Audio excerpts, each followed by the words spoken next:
इस लेक्चर में हम बताएंगे कि जो इकोनोमेट्रिक्स है वो क्या है और इसे हम क्यों यूज़ करते हैं, इकोनॉमिक्स में जो है इसका क्या रोल है और इसके गोल्स क्या हैं, क्या क्या करता है इकोनोमेट्रिक्स। तो सबसे पहले हम देखते हैं कि हम जब इकोनॉमिक्स की बात करते हैं तो हम लोग थ्योरीज पढ़ते हैं मैं आप लोगों को पहले भी एग्जांपल दे रहा था कि डिमांड जो है वो प्राइस के बढ़ने से या कम होने से बढ़ती है या कम होती है।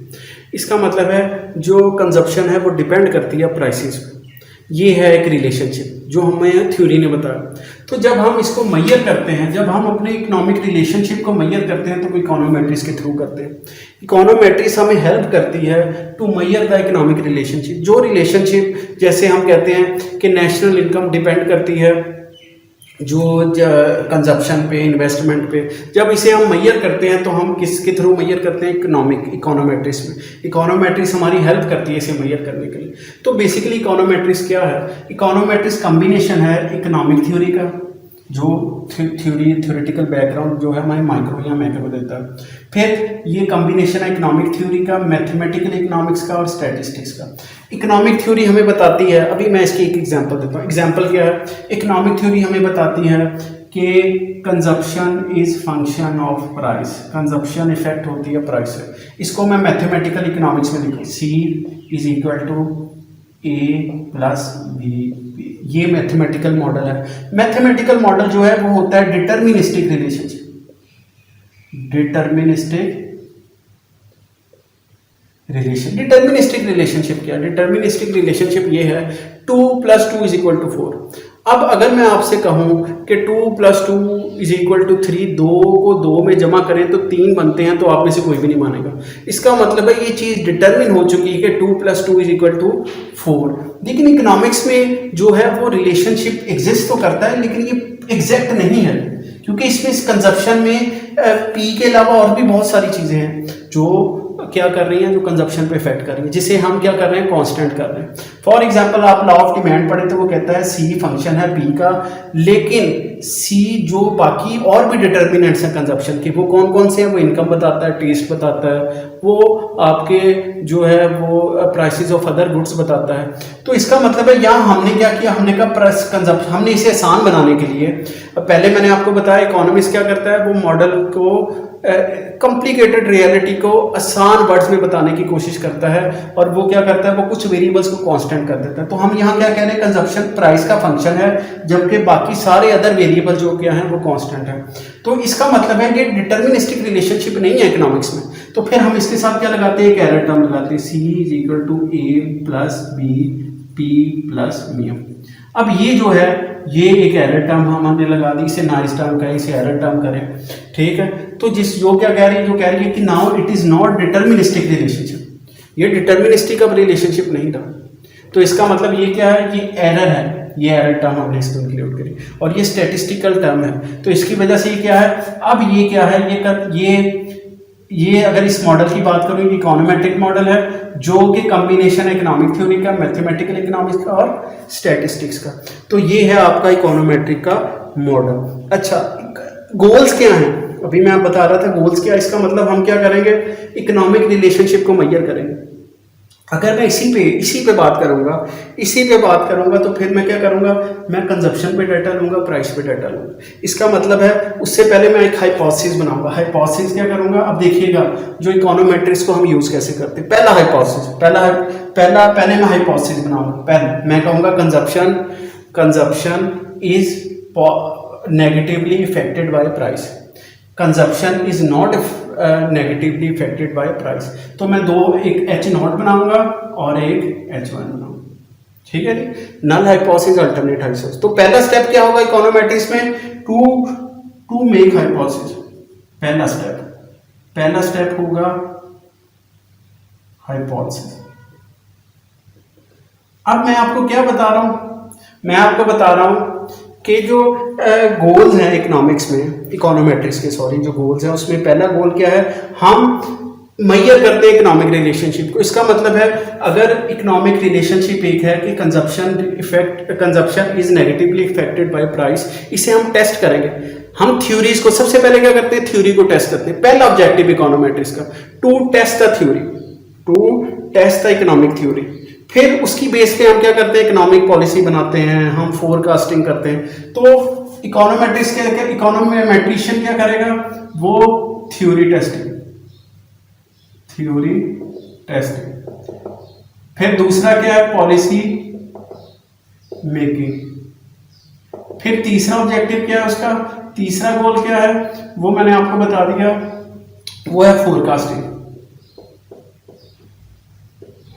अब ये तीनों गोल को अचीव करने के लिए वो क्या करेगा, पहला स्टेप इसका मेथोडोलॉजी क्या है, सबसे पहले हाइपोथेसिस बनाया जाएगा, फिर क्या किया जाएगा, फिर मैथमेटिकल मॉडल बनाया जाएगा, मैथमेटिकल मॉडल बनेगा, और वो मैंने अभी आपको बनाया, ये मैथमेटिकल मॉडल बनाया।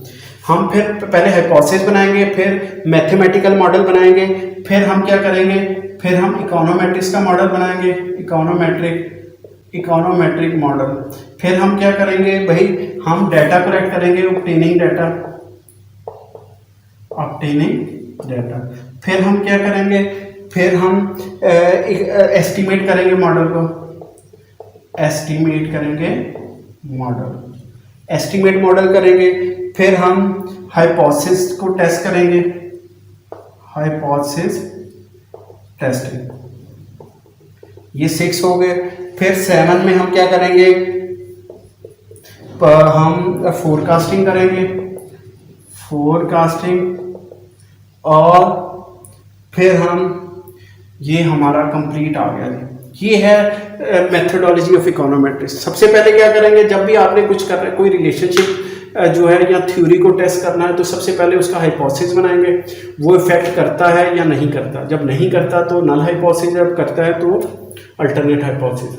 फिर मैथमेटिकल मॉडल बनाया उस थ्योरी का, जैसे ये मैंने consumption is function of P. फिर हमने इकोनोमेट्रिक का मॉडल बनाया, इसमें एरर टर्म को ऐड किया। फिर इस पे कंजप्शन पे भी डाटा लेंगे, प्राइस पे भी डाटा लेंगे।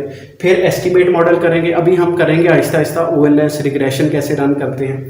तो एस्टिमेट मॉडल करेंगे तो मेरे पास बी भी आ जाएगा, ए भी आ जाएगा, एरर टर्म भी आ जाएगा, और फिर मेरे पास हाइपोथेसिस टेस्टिंग के लिए टी स्टैटिस्टिक्स यूज़ करेंगे, जी स्टैटिस्टिक्स यूज़ करेंगे। फिर हम जो है इस तरह हम जो है वो इकोनोमेट्रिक्स को यूज़ करते हैं। अब ये मैंने आपको यहाँ तक बता दिया कि भाई मैथमेटिकल मॉडल जो है वो कैसे हम इकोनोमेट्रिक्स के मॉडल में कन्वर्ट करते हैं, ठीक है।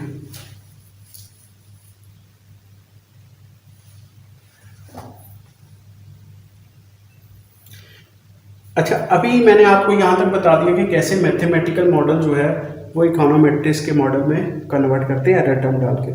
अब यहाँ तक, अब जो तीसरा स्टेप है ऑब्टेनिंग द डाटा, मतलब हाइपोथेसिस बना लिया, हाइपोथेसिस करके देखिए मैथमेटिकल मॉडल को इकोनोमेट्रिक्स के मॉडल में डाल दिया, अब इसका डाटा कलेक्ट करना सी और बी पे। अब हम फिर पढ़ते हैं type of data, types of data क्या है। टाइप्स ऑफ डाटा मैंने आपको बताया, पहले टाइम सीरीज डाटा है, टाइम सीरीज है, फिर दूसरा है क्रॉस सेक्शन है, फिर जो है वो क्या है, फिर आपका पूल्ड है, pool data, time series, cross section और पूल। टाइम सीरीज डाटा क्या है, जो कलेक्ट किया जाए डाटा डिफरेंट टाइम पीरियड्स में। मैं अगर कंजप्शन का एनुअल डाटा लेता हूँ पाकिस्तान में 1991 से लेकर 2017 तक, हर साल का डाटा है पाकिस्तान के लिए। क्रॉस सेक्शन कितने होंगे, जिनका डाटा है वो एक है पाकिस्तान, और टाइम पीरियड जो है वो डिफरेंट है, तो इसलिए इसे बोलते हैं टाइम सीरीज। जब डिफरेंट टाइम पीरियड पे डाटा कलेक्ट किया जाए उसे बोलते हैं टाइम सीरीज। क्रॉस सेक्शन क्या है, क्रॉस सेक्शन में टाइम पीरियड्स एक ही होता है, सेम पॉइंट पे डाटा, पॉइंट ऑफ टाइम पे डाटा कलेक्ट किया जाता है, लेकिन फॉर द डिफरेंट इंडिविजुअल्स। मैं किसी क्लास में जाता हूँ एक क्वेश्चन लेके, मैं बच्चों के पास जाता हूँ, मैं देखना चाह रहा हूँ, कोई स्टडी करना चाह रहा हूँ कि ये कोरोना का उनकी सोशल लाइफ पे क्या इफेक्ट आया, तो मैंने इसके क्वेश्चन प्रिपेयर किए, उसी वक्त क्लास में गया, सब बच्चों को जो है वो क्वेश्चन ने डिस्ट्रीब्यूट किए, 2 मिनट, बल्कि बच्चों को मैंने 10 मिनट दे दिए या 20 मिनट दे दिए कि आप लोग कलेक्ट इसमें फिल करें। उन्होंने उसी टाइम पे सारा उन्होंने कलेक्ट किया। तो अब क्या है, मेरे पास इतने ज़्यादा बच्चे हैं लेकिन टाइम पीरियड सेम, तो इसका मतलब क्रॉस सेक्शन क्या है, जिसमें मैं डाटा कलेक्ट कर रहा हूँ। तो टाइम पीरियड एक है, क्रॉस सेक्शन डिफरेंट है, तो उसे बोलते हैं क्रॉस सेक्शनल डाटा। अच्छा, पूल डाटा क्या है, जब इंडिविजुअल्स भी ज़्यादा हों और ईयर्स टाइम पीरियड भी ज़्यादा हो, इन दोनों को जब इन दोनों में टाइम पीरियड भी ज़्यादा हो, क्रॉस सेक्शन भी ज़्यादा हो, तो उसे बोलते हैं पूल डाटा। पूल डाटा में डिफरेंट टाइम पीरियड भी होता है, डिफरेंट क्रॉस सेक्शन भी होते हैं। तो ये है टाइप ऑफ डाटा। जो नेक्स्ट स्टेप था कि डाटा कलेक्ट। अब ये डाटा कलेक्ट किससे किया जाता है? डाटा ज़्यादातर कलेक्ट किया जाता है इंटरनेट से। डाटा के सोर्स जो हैं वो इंटरनेट है, आपके पब्लिकेशन हैं, तो इनसे आपको डाटा जो है बड़े आराम से मिल जाता है। सेकेंडरी भी, प्राइमरी। अच्छा, दूसरा सोर्स का एक और है, हम जब बोलते हैं हम कहते हैं टाइम सीरीज जो है डाटा की टाइप, इसमें सोर्स के मुताबिक अगर टाइप की जाए तो एक है सेकेंडरी और एक है प्राइमरी। जो सेकेंडरी डाटा है वो क्या है? Second hand data. Primary data कौन सा है? जो फर्स्ट हैंड डाटा है। अगर मैं डाटा खुद जाकर कलेक्ट करूं तो उसे बोलते हैं प्राइमरी डाटा। और अगर मैं सेकेंडरी डाटा वो है किसी ने कलेक्ट किया उसका डाटा मैं यूज कर लूं, उसे सेकेंडरी कहते हैं। आप अक्सर पाकिस्तान इकोनॉमिक सर्वे देखें, उस पर टेबल्स बने होते हैं, उस पर डाटा फेडरल जो मिनिस्ट्री है उन्होंने डाटा खुद कलेक्ट करवाया होता है। तो अगर उस डाटा को हम यूज करेंगे तो वो सेकेंडरी होगा। जब हम किसी का डाटा यूज करते हैं तो वो क्या है? वो सेकेंडरी डाटा। जब हम खुद क्वेश्चनियर के थ्रू जाके डाटा कलेक्ट करते हैं तो उसे बोलते हैं प्राइमरी डाटा।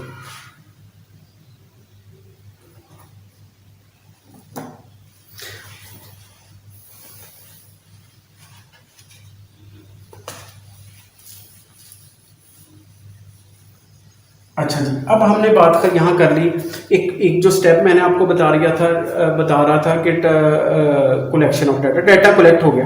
अब हमने क्या करना है? अब हमने इकोनोमेट्रिक टेक्निक करनी है। उसको क्या करना है? Estimating the econometric model. अब एस्टिमेटिंग जो इकोनोमेट्रिक मॉडल है उसमें मैं कौन सी चीज़ें मैं ज़्यादातर जो लगाऊंगा, अभी पहली जो टेक्निक पढ़ेंगे तो हम पढ़ेंगे रिग्रेशन। रिग्रेशन क्या है? रिग्रेशन है कि हम क्या करते हैं? Study of dependence of one variable on one और more other variables with view to estimating the mean और average of dependent variable in terms of known value of independent variable. अच्छा, इसमें क्या करते हैं? हम इस वेरिएबल को रिग्रेस करेंगे ओवर द इंडिपेंडेंट वेरिएबल्स। तो ये क्या कर रहे हैं?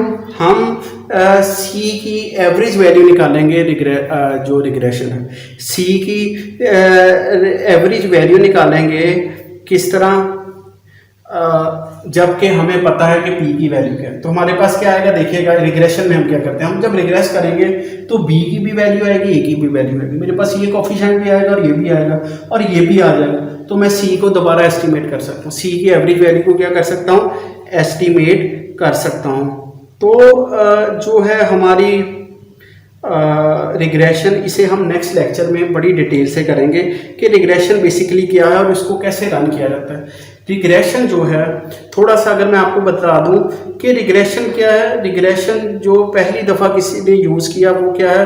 वो गैल्टन जो थे उन्होंने यूज़ किया, फ्रेनस गैल्टन। उन्होंने कहा कि जो रिग्रेशन है दुनिया में सारे,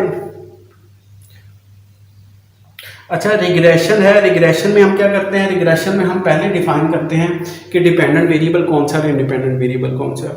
ये वेरिएबल डिपेंड कर रहा है इस वेरिएबल पे, ये इंडिपेंडेंट है, ये डिपेंडेंट है। ये रिग्रेशन में हम पहले ही जो है वो डिसाइड करते हैं हमारा कौन सा वेरिएबल डिपेंडेंट है और कौन सा वेरिएबल इंडिपेंडेंट है, और इनके दरमियान में एसोसिएशन निकलती है। ये बी जो है ये एसोसिएशन बताएगा।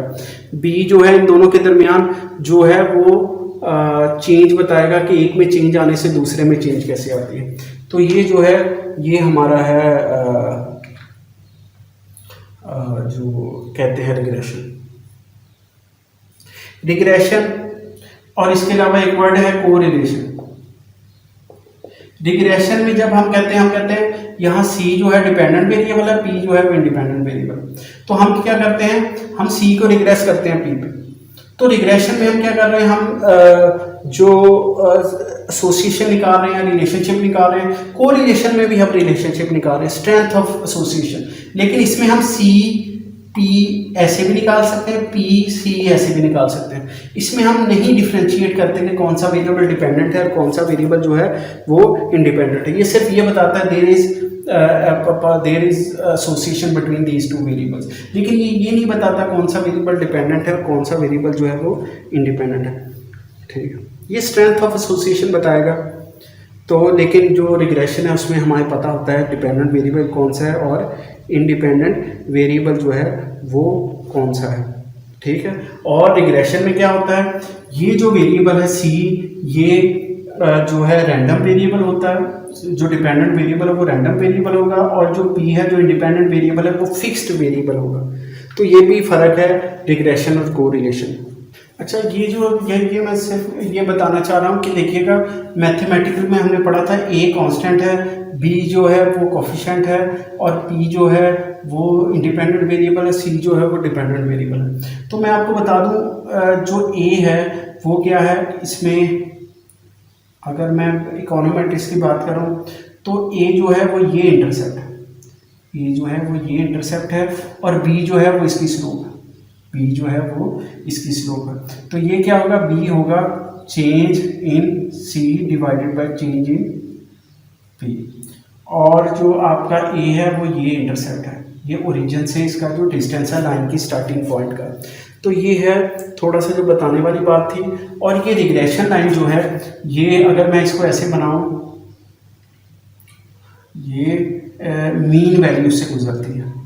मीन वैल्यू किसकी, अगर मैं इसकी यहाँ ड्रॉ करूँ, खैर ये मैं आगे लेक्चर में आपको डिटेल में बताऊंगा इंशाल्लाह।